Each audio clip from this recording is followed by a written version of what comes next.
I've clicked onto the Global Tropical Overview for October the 23rd, 2023, 24th in the Eastern Hemisphere. As is always the case in these videos, let express your mind alone, and when making decisions ahead of any tropical cyclones, look to your local weather office, local emergency management, and local tropical cyclone warning center. So we've got several systems to talk about today across the tropics still. We're going to start off in the Arabian Sea with Cyclone Tej. This system has continued to come towards the coastline of Yemen and Oman, and you can see here continuing to not really have a cleared eye. It does seem that this system has been struggling more and more, which does make sense because the westerly shear that I talked about yesterday is now impinging upon the storm. You can see in the water vapor loop some of this flow. If you look, there's not a lot to look at over this region naturally, but there are some cloud elements racing towards the east, and this is showing some of that westerly flow coming upon the storm. Here's a sounding from the GFS. This is just west of the storm.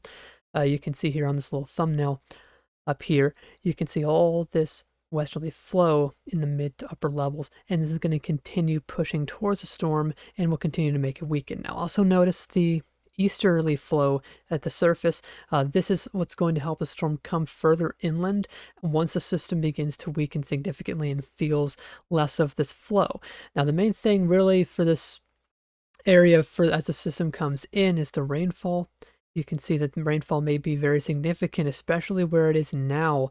You can see the GFS model depicts potentially 400 to 500 millimeters of rainfall here. Not common to get that much rainfall, in a few months in this part of the world, with it being a desert. And unfortunately, we may have some significant flooding issues here as the system comes further inland. But once the system comes in, it will dissipate pretty quickly. And in a couple days, the system will be long gone, and we could focus on other systems across the world.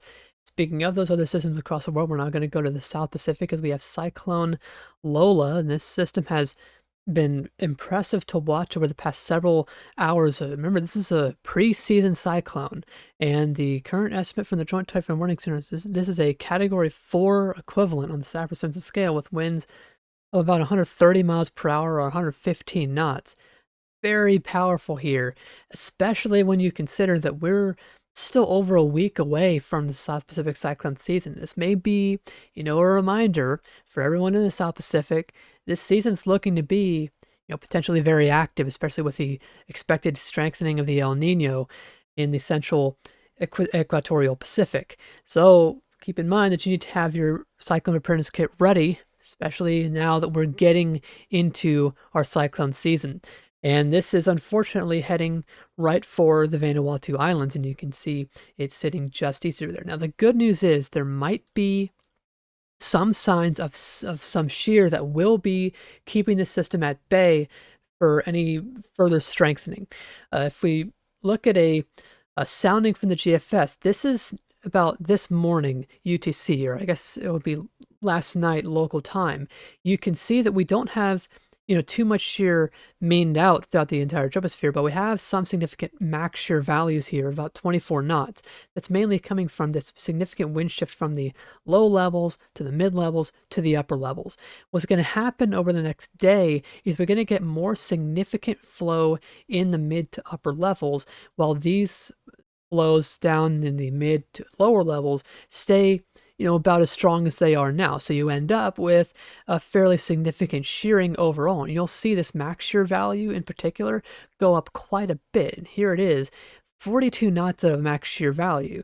And alongside that, we have now mean shear values coming up as well. And by this time, you can see the GFS is now starting to really weaken the storm as it comes towards Vanuatu. And we actually get the system weakening rapidly on the model. Unfortunately not, to say a degree to where you escape everything. We still have a significant cyclone coming through, but it could help the system weaken, from its Category 4 peak as the system comes right through. And especially with this year, from the change from low levels to mid to upper levels, this will likely cause significant disruption of the storm. Even though the mean shear value is not that great, seeing this significant shearing from pretty much completely opposite winds from the low levels to the upper levels, that's something that's super unfavorable for these storms, is it can tilt the vortex, and that can allow the system to struggle a lot more. That's why a lot of times in weaker systems, you'll hear me and others talk about how you need the vortexes, the low level and mid level vortex, to stack so they can actually organize. A tilted vortex is not that good for the system, and if it's a strong system and it gets itself tilted, it can cause itself to weaken over time.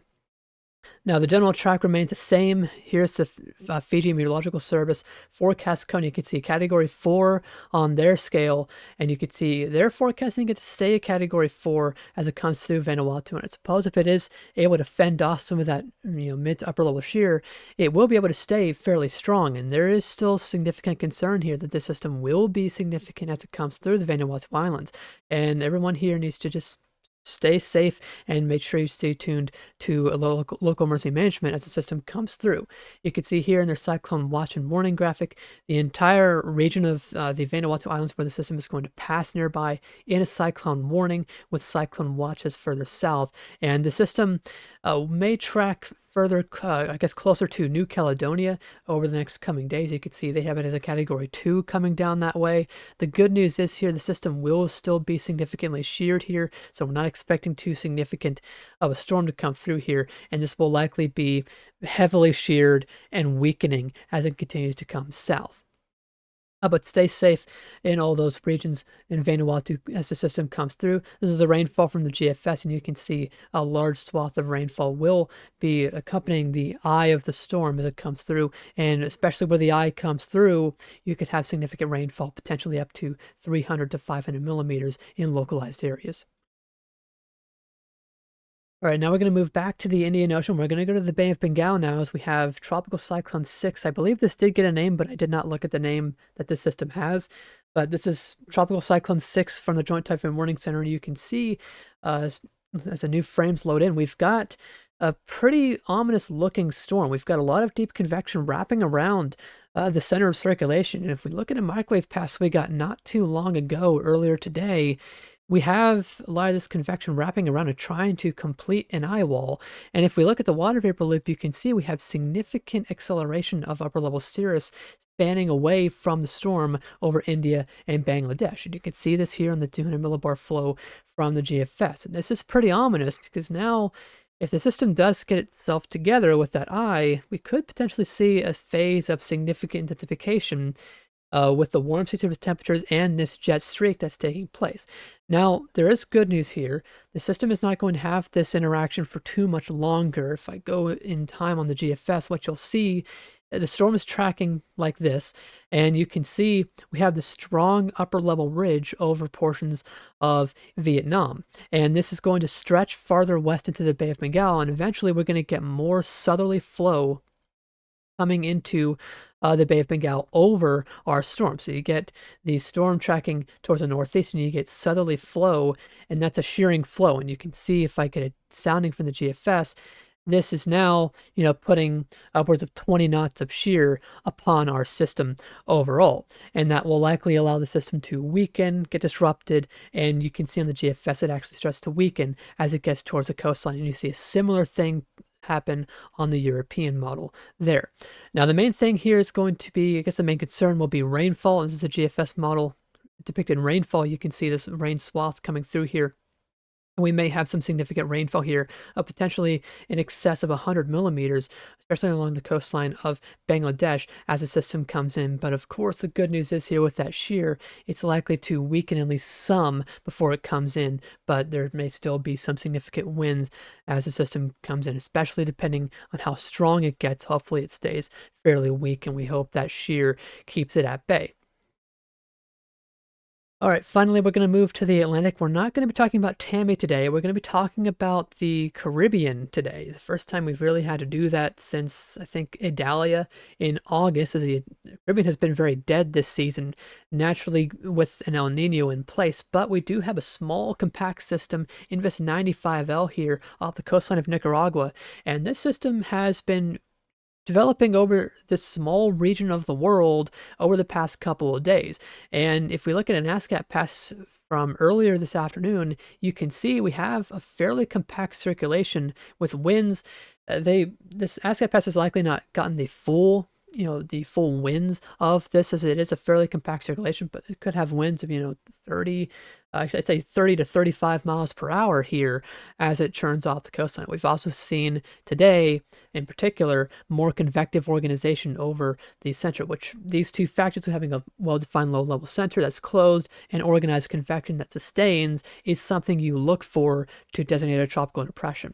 Now, the National Hurricane Center has given this about an 80% chance of development, and that seems about right given these trends that we're seeing alongside the environment being favorable. This is a water vapor loop, and you can see we have this large region of just anticyclonic flow spreading across the system aloft, and this alongside these current trends will likely allow it to get a tropical depression classification. At least it could steal a name, absolutely, before it comes into Nicaragua. But the main concern here, like with all of our systems really today, except for I'd say Lola in particular, is rainfall as the system comes in. It's very well known. This is a mountainous terrain of Central America, and you can get very significant rainfall, especially in a short period of time. And note how we don't just have convection here near the center, it's also streaming all the way up here into the coastline of Honduras.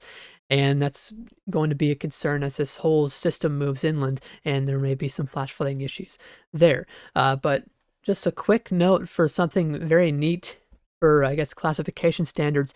If this system does get designated as a tropical depression, it would be the 21st system to form in the 2023 Atlantic hurricane season. And it would get the name Vince if it did form into a tropical storm, which that is the second to last name in the naming list, which is incredible to think about considering we have a El Nino this year. And I'd say the theory of having a very active Atlantic hurricane season in terms of named storms, even in an El Nino year, has been proven.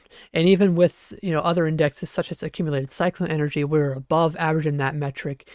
It's incredible to see all this activity in the Atlantic hurricane season. And we'll be watching the Caribbean over the coming next month. I'd say there is some guidance that may suggest that we may see something else try and form in the Caribbean, as conditions may be favorable for that. We'll have to see exactly how that pans out, but we'll certainly watch that and see if maybe we can end the naming list again for the third time this decade, which seems weird to talk about in the Atlantic. But that's all that we've got for today. There are a couple other systems. There is Otis in the East Pacific, but that system is very weak, very sheared, and it will be a weak tropical storm threat, it looks like, to the coastline of Mexico. And of course, there's Tammy, but that system is forecast to now move east of Bermuda and will likely turn non-tropical as it comes back towards Hawaii, and there'll just be a more non-tropical impact there as it pushes north of the Caribbean. But that's it for now. Thanks for watching.